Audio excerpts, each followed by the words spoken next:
Hey you all, welcome back. Y'all already know what it is. You see the title of this video. This is Real Housewives of Potomac, RHOP, season 6, episode 5.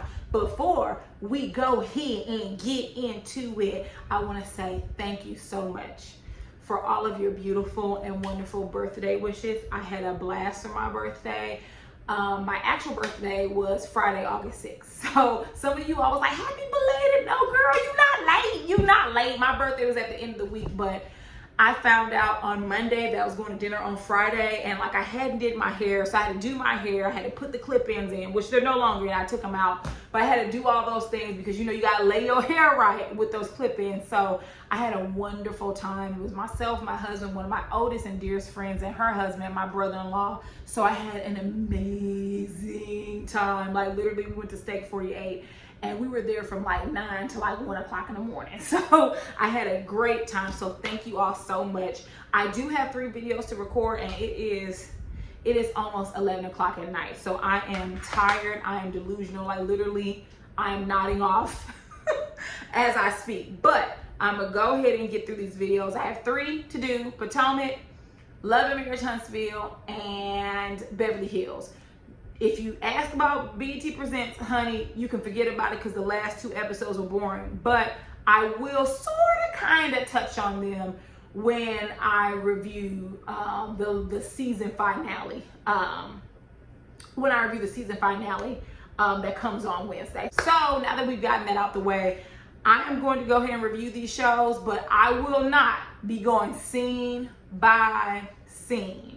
So we're gonna skip over a lot of things, FYI. So if you come in my comment, you forgot to mention, no baby, I forget, I'm on a time limit. I'm not gonna say 15 minutes because every time I say 15 minutes, it ends up being 30. So we're not gonna jinx ourselves like that, but I'm trying to shorten it up. So let's go ahead and get into it. Ashley gave birth to Dylan, great, perfect. Glad she had a safe delivery, moving on.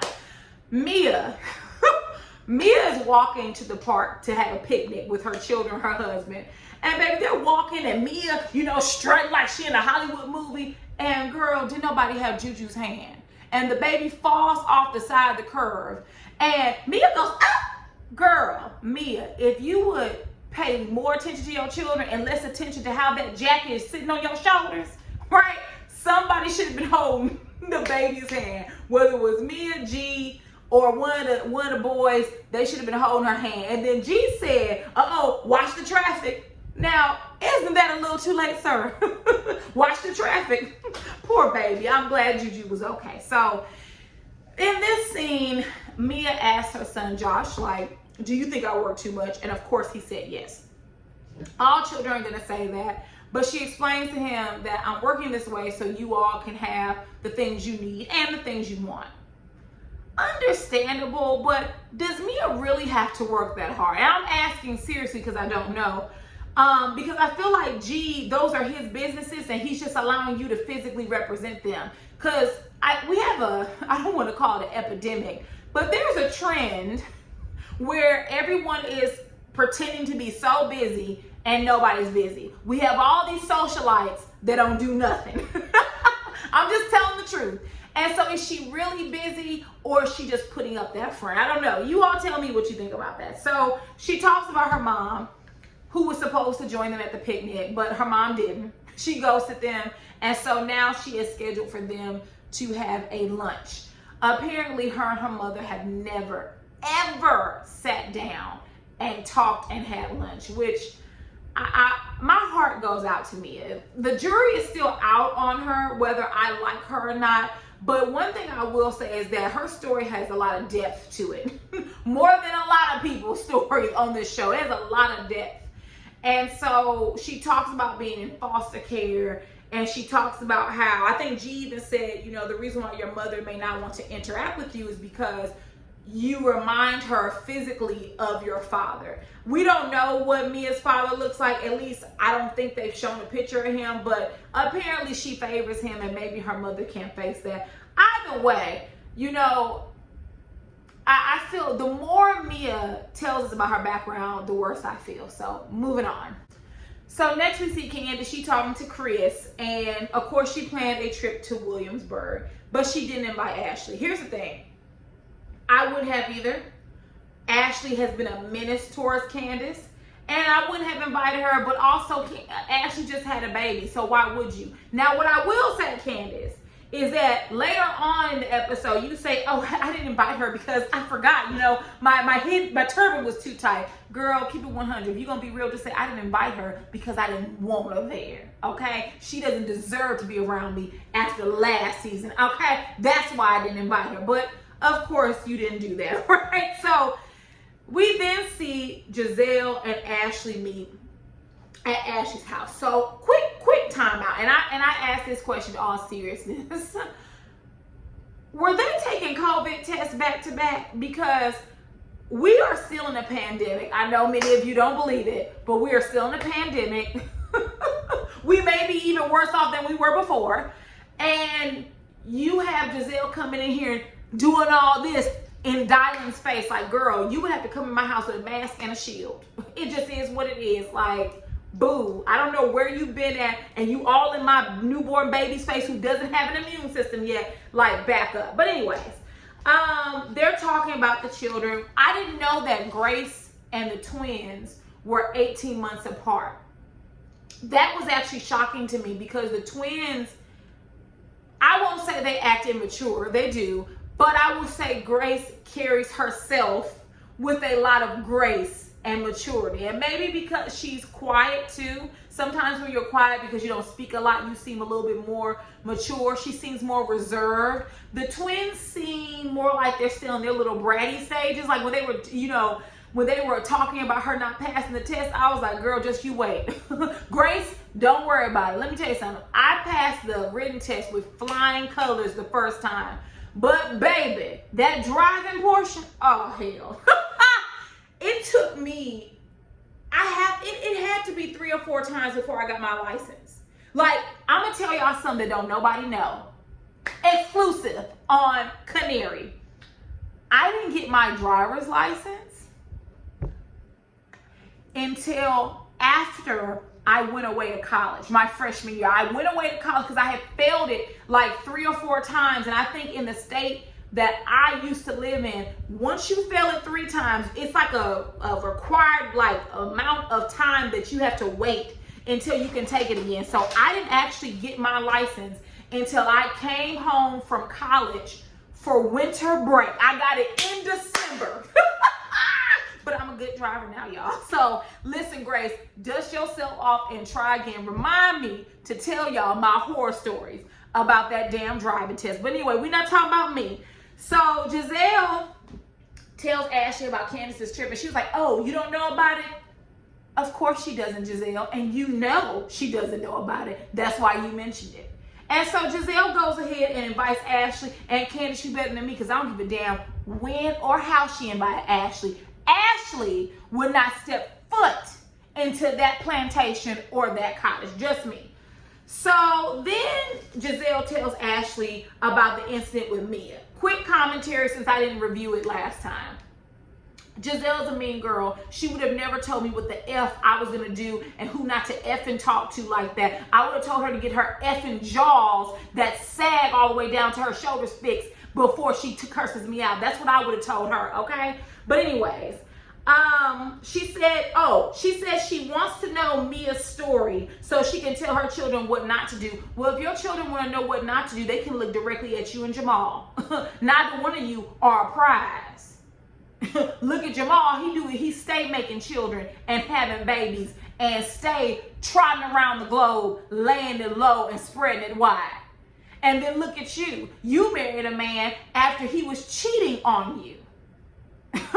Couldn't have been me, but okay, like, I don't know why Gizelle loves to dig into people's backgrounds like her ish don't stink. Girl, if your children want to know what not to do, all they gotta do is take a look at mama and dad, okay? So then she rounds it out about Wendy. I'm not understanding Gizelle's and Robin's fascination with Wendy and her body. Wendy can be annoying, but people don't get their body fixed not to show it off. That's the reason why you go get fake boobs so you can wear them out. You don't go get a fake behind to put on baggy pants. You find the tightest pants you can. You don't get your stomach done not to wear your midriff out. I don't understand what she expected. She then says that Wendy may be overcompensating because there's a rumor that Eddie is cheating.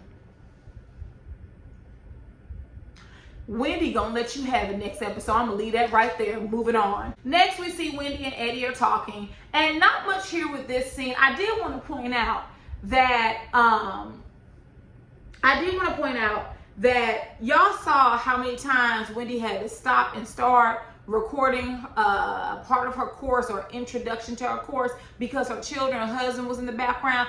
Baby, when I tell you, I felt like my soul left my body when I saw that, because that's literally me. I'm literally sitting at my desk recording a video for YouTube. My dogs are acting a fool, they're barking. My husband's coming in and out. Y'all didn't see this, but just a couple of minutes ago, well, more than a few minutes ago, my husband comes in talking on the phone. And I'm literally like, I'm filming. The amount of times I have to stop and restart, that's what takes me a long time to film these videos. Like, when no one is around, like now, when my dogs are quiet and they're asleep, I can get through a video pretty easily. But when someone keeps stopping and starting and asking me questions, I'm like, Wendy, like, leave me alone. But anyways, so Wendy tells Eddie that for so long she felt this struggle between who she actually was and who she could be in the professional world. That's true. I have felt the struggle before. I felt that I could not be myself in the workplace and in corporate America. But you know, something in your mind goes off. I don't know what it is, and you're like, hell with this. I can't not be myself. I'm wearing my braids to work, my box braids down to my tailbone. I'm wearing my soft locks. I'm wearing my natural hair. I'm wearing my long nails. Okay? I don't curse. I'm a professional, but how I look, as long as I'm clean and neat, shouldn't be an issue. Right? And when I say neat, I'm not talking about, like, some people think natural hair is wild, which is not. But as long as I'm clean and presentable and professional, it should be no issue. So I felt what she was saying. But Eddie begins to tell her, like, listen, you need to find what you're happy at, but you need to stick to that instead of piling on everything else. You know, you're a professor, you commentate, you do all these things that don't truly fulfill you, but you carry them with you while you're carrying the fulfilled thing in one arm. Like, you have to balance. He then tells her about her business, which, Wendy, I know you're smart. I know you had to know that you need to register your business. I know you knew that. You were playing dumb for the camera. You don't fool me, girl.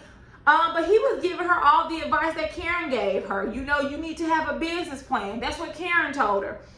Wendy says that she may have bit off more than she could chew, but she doesn't want to walk away from it.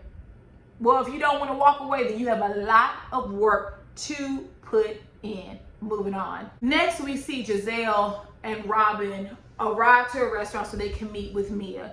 First of all, sidebar, Gizelle eats like a pig. And I'm not talking about the amount of food she eats. Have you guys ever paid attention to how she chews? She chews like a cow. I would have never thought I guess I've never paid attention to how she's eaten, but she, like, damn, is it good? Don't get me wrong. If I were on a reality TV show, I would be like Candy. When it comes to food, baby, I'm eating everything. Pass me the wings, pass me the queso, pass me the chips, pass me everything because I'm eating. But at least Candy, when she's chewing, she covers her mouth. Gizelle be, my God, that is unattractive. But anyways, so Robin says they want to start over with Mia, and Gizelle asks for Mia's backstory. Remember, she wants to know where Mia went wrong so her daughters won't do it. Very rude, very tacky, just a lowbrow Gizelle is. So of course we know that Mia is from she was in the foster care system, and she basically tells the story of what led to that. Her father was an abusive man who was also on drugs and alcohol. He used to abuse her stepmother. She was a kid. She tried to get involved, and he slung her ass against the TV and some other things. She went to school, had on a shirt. She thought the shirt covered the blood. Well, a friend saw it, told the school, and from that day on, she was never placed back into the household, which she shouldn't have. Where my heart broke for her is when she said, you know, when you're a kid, you just want to go home. right? Even though this was the most toxic environment she could be in, she wanted to go back to a place that she felt familiar with and that it was some type of consistency, so to speak. And my heart broke for her because as a kid, you don't know. You just know what's normal to you. Like, that wasn't the first time her father had abused her stepmother, right? That was what was normal to her. You know, if we're going to call anything toxic, that situation was toxic. I feel like we use that word far more than what we need to, but in this situation, completely toxic. So Robin bonds with her and lets her know that Juan's parents both died from HIV/AIDS, from sharing the needles, drug addiction, you know, things of that nature. And Mia says that her father passed away similarly. So after they talk about all of that, Gizelle says, "This is the Mia we love." And I'm gonna speak for Robin. I know you're gonna speak for Robin because she's your little lapdog.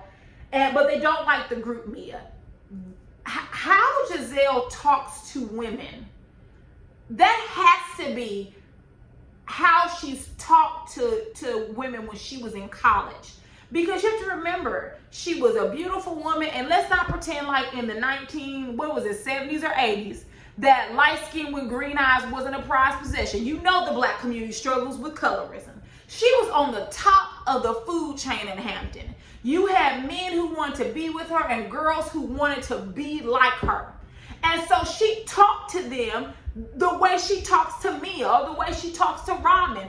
And if she can't talk to you that way, that's when you become an enemy of hers. It's just, I really don't know what to say about it, but I don't like that.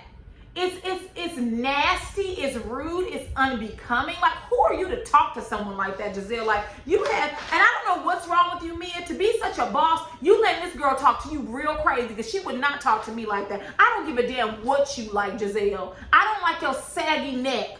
I don't like those jaws you have.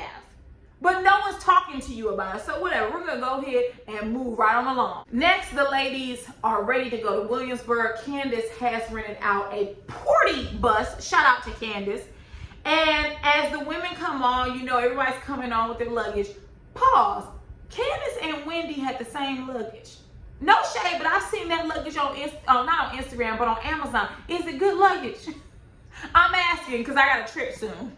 And I ordered some luggage, but it's not here yet, and time's a ticking, and that was like 2-3 weeks ago. So let me know if that's some good luggage from Amazon, because I love a rose gold piece of something. So anyways, Wendy gets on the bus, and once again, Gizelle is overly fascinated with her body. And let me say this, the outfit that Wendy had on was stupid. You got on a leotard or whatever, a bodysuit, then you got a sweat piece covering it, then you got on pants but your size. Fine, I'm fine with it. But Robin and Gizelle, we saw from the previews, they're going to try to police what she wears. And you know, I think even Robin uses the term loose. Robin, everybody doesn't want to dress like a bum. Just because you decide to dress in sweats and tennis shoes and a t-shirt every day doesn't mean that that's how all of them have to dress.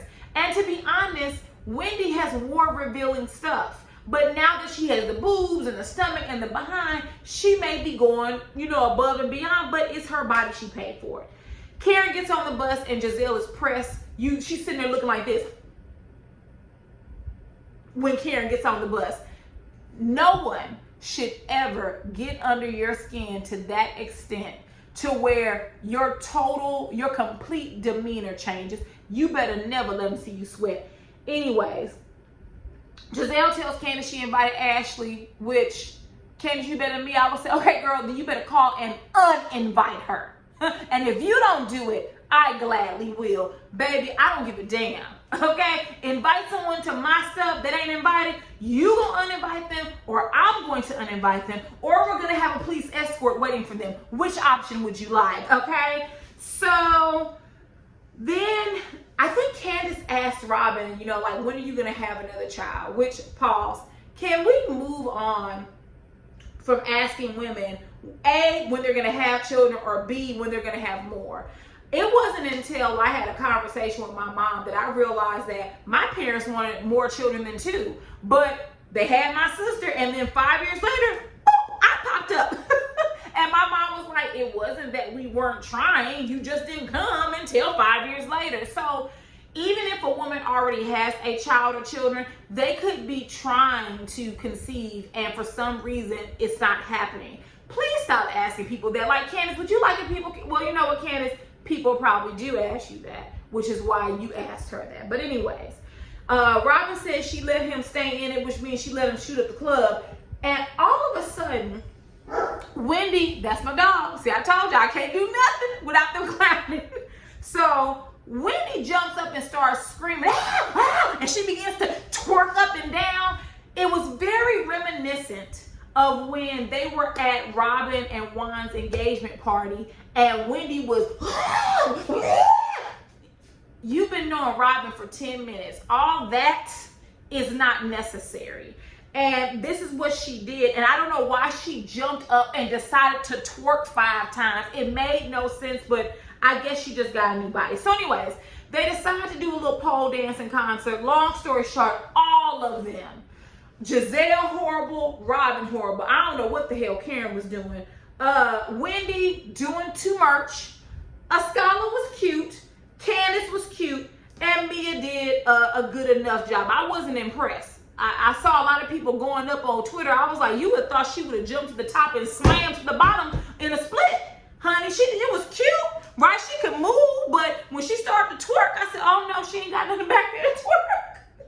But Mia and Candace, if I had to pick the top 2, they did the best. So they asked Candace about the setup, and she tells them that there's the main house, the plantation, and then there's the cottage where the slaves used to be at. I'm just saying. It looked like a plantation. You can say what you want, but it looked like a plantation. So Wendy isn't happy because in the main house, it is going to be Candace, Robin, Gizelle, and Mia. And then the cottage is Wendy, Ascala, and Karen. Baby, no ma'am. Candace, while the place was beautiful, you should have found something that would have held all of you all collectively and not separate and not have someone stay at a lesser venue, if you will. So while Candace is talking about this, Gizelle goes, Mia's with the cool people. No shade. Mia's with the cool people. Gizelle, grow up. Grow up. You're an adult with 3 children. Mia's with the cool people. Girl, cool. Girl, you about 50 years old and you still act like this. This is what Gizelle is what a life unfulfilled looks like. She's still holding on. She's still that light-skinned girl with green eyes. Girl, bye. Bye. I'm just not here for, I'm not here for her. But anyways, so they finally arrive at home. Oh, let me back up. Karen is being sworn in as an ambassador for her hometown. And she invited Mia and Wendy. And the whole time, Gizelle is pissed off, always. She's always pressed. Why does Karen have you so pressed? You should not be this pressed over Karen, the woman you say you don't care and you don't like. But anyways, they arrive at the home, and it's a beautiful property. But you cannot tell me it's not a former plantation. You just can't. So they all pick their beds, right? I think we're over the fact of these women running upstairs and downstairs to get a bed. We're tired of that. I'm glad they didn't do it. While they're at the table, I think Mia had picked an upstairs room with a view. Beautiful room, beautiful view. Robin finds out that her owner, Gizelle, is sleeping upstairs or sleeping downstairs. Oh, I want to room near you. I can't be without you. Mia, I'm moving you from upstairs to downstairs because I want to be upstairs with Gizelle. Girl, what? Robin, mean girl does not look good on you. You don't have it like that to be a mean girl. I said in my last my Potomac reviews from last season that Robin is the girl on campus that she's friends with the popular mean girl, aka Gizelle, and people from the outside looking in think, Robin is cool. Oh, she's the cool girl. She's this and that. Robin be talking to people, high-fiving them. Oh, hey, girl, hey. But then she goes right back to Gizelle and reports and gossips with her about those same people. Robin does not fool me. Quiet or not, she does not fool me. So As Robin kicks Mia out of the upstairs to be next to Gizelle, Karen tells her, she said, oh, they took your room. What a subtle move, right? She's pointing out these girls are being mean to you. They're trying to haze you into this group. And even Candace said to me, like, you gonna let them bully you? I was okay, I'm fine, don't take it, I'm fine. Mia, where is this boss that you say you are? Because if you were a boss, you don't have to yell, you don't have to curse at them. You can say, Robin, I'm not moving. Yes, you are. Robin, no, I'm not. Don't do that, Robin. No, I'm serious. I'm not moving. You touch myself, it's gonna be a problem. You hear me? I bet you Robin back down then, honey. I don't get this mean girl stick. Like, Robin is really amping it up this year. I don't know if she feels she need to do that to keep her position on the show, but you dealing with the right ones. You dealing with the right ones. So while they're at the table, Gizelle asks, does anybody want to apologize for anything before we get started? And Karen says, oh, are you talking to me? And Gizelle wants an apology for Karen lying about her and her family. Here's the thing, Gizelle. Karen didn't lie about you or your family. And if you're talking about Jamal, technically he's not your family, but whatever. Well, I guess you could say he's family because he's the father of your children, but okay. But she wasn't lying. You know, she wasn't. You were lying, but she wasn't. So Karen said, Karen's issue is Gizelle wishing death on Ray. So I don't know if I've discussed it or not, but the first time Gizelle said basically Ray would be 6 feet under and this will still be this or whatever she said that was stupid. Classless, tasteless, but she wasn't wishing death on Ray. But that second time that she said it during this season, absolutely 100% out of order. I don't think Karen knows about that time, but that's this second time that we saw on this season, completely out of order. And I think I said it in my review for that episode. How would you like if someone wished death on your family, Gizelle? How would you like if someone said that about you? You wouldn't. But the first time, no, she was not. Gizelle says it's BS. And she says, I want Ray to win. I want him to live. I want him to pay his bills. Girl, I know you ain't talking about nobody paying their bills, because how many bills did you pay for that Every Hit Beauty that went flying off of Target shelves? Like, girl, you need to be worried about your own ish instead of Ray's ish. But that's it for that episode. I said I wasn't going to talk a lot, and I'm looking at 25 plus minutes. So if there is nothing else, drop down in the comments and let me know what you all thought about this episode. And I will see you all later. Bye.